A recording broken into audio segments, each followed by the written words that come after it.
अस्सलाम वालेकुम, कैसे हैं सब? आई होप सब खैरियत से होंगे, मज़े में होंगे।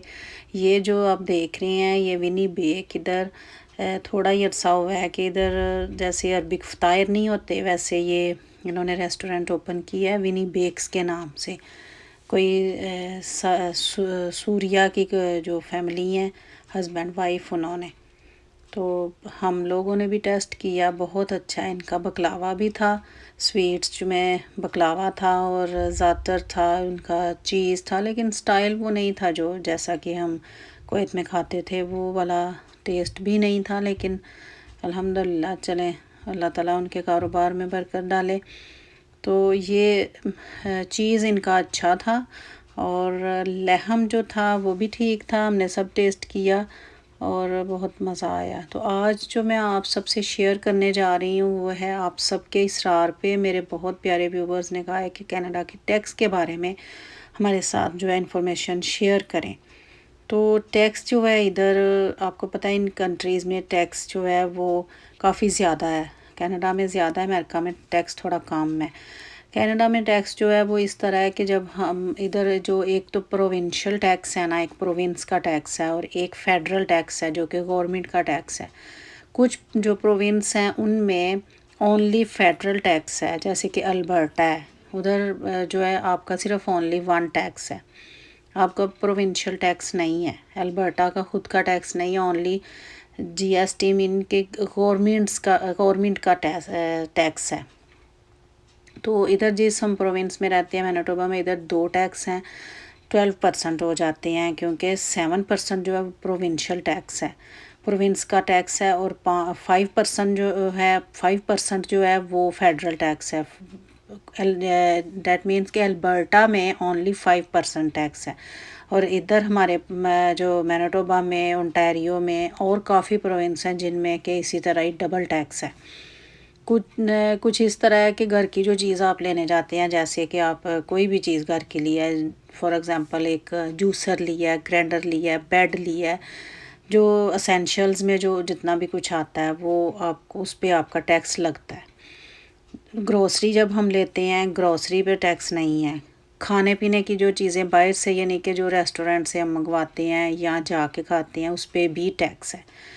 और जो सम टाइम इस तरह होता है ना कि सुपर स्टोर में साल में, अब तो काफ़ी टाइम हो गया क्योंकि कोविड के बाद हालात ऐसे हो गए हैं कि अब ये टैक्स जो है फ्री वीक नहीं लेके आते, नहीं तो एक साल में 2 टाइम 3 टाइम ये फ्री टैक्स वीक होता था, यानी कि टैक्स फ्री वीक होता था, टैक्स नहीं था लगता।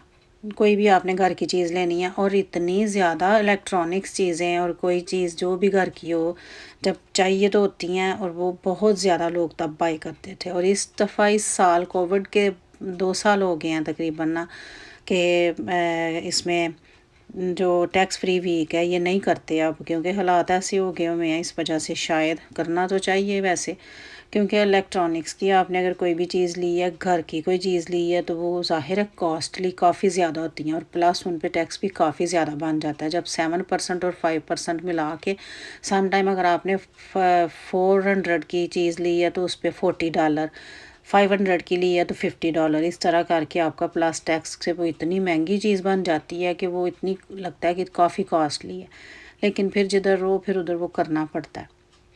और बाकी जो इसका रिटर्निंग जो है कि जैसे कि हर साल टैक्स फाइल करना होता है, हर रेजिडेंट ने, हर एक ने कनाडा में जो रह रहे हैं उसमें इंटरनेशनल स्टूडेंट्स भी आते हैं, फैमिलीज़ जो परमानेंट है वो भी, और उस सबको टैक्स फाइल करना होता है। क्यों करना होता है? वो इसलिए कि वो जो टैक्स दिया होता है वो थोड़ा सा वो रिटर्न कर देती हैं, पूरा तो नहीं करते वो, मतलब गवर्नमेंट पूरा नहीं देती, लेकिन थोड़ा सा उसका वो परसेंटेज के हिसाब से वो थोड़ा रिटर्न कर देते हैं। जीएसटी जैसे कि आपका पूरे साल में आप जब चीज़ कोई भी लेते हो तो आपका 200 इस तरह वो रिटर्न कर देते हैं।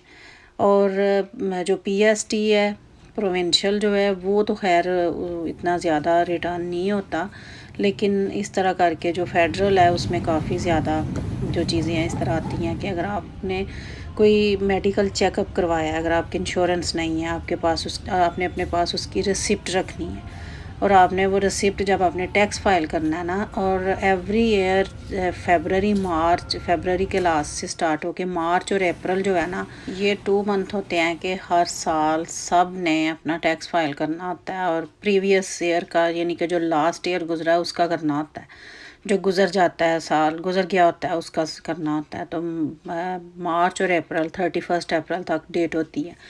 तो उसमें जब टैक्स फाइल करते हैं तो अगर कोई आपने कुछ ऐसा बिल है आपका, कोई आपने कोई ट्रीटमेंट करवाया है, कुछ भी है कि आपकी इंश्योरेंस नहीं थी, आपने वो रिसिप्ट रख देनी है। फिर जब टैक्स फाइल करना वो रिसिप्ट आपने साथ लगानी है। पूरा तो नहीं वो रिटर्न करेंगे, लेकिन उसका कुछ परसेंट आपको मिल जाएगा, ज़्यादा नहीं मिलता, बस थोड़ा सा। इसी तरह बच्चों की अगर फ़ीस दी है तो आपने जब टैक्स फाइल करना है उसकी रिसिप्ट्स फ़ीस की लगानी है, आपको थोड़ा सा रिटर्न कुछ में तो मिल यही जाएगा। कहते हैं लोग तो कि ये हम लोग जो सिस्टम है, फीस इसका कम हम देते करके हैं। वो टैक्स भी तो दे रहे हैं हम हर साइड पे टैक्स, लेकिन टैक्स काफ़ी ज़्यादा है इधर। और सैलरी में से जो टैक्स कटता है वो तो बहुत ज़्यादा कटता है। तो उम्मीद है कि आप सबको मेरी इन्फॉर्मेशन जो है वो अच्छी लगी होगी। तो वीडियो को लाइक करें, शेयर करें, सब्सक्राइब करें।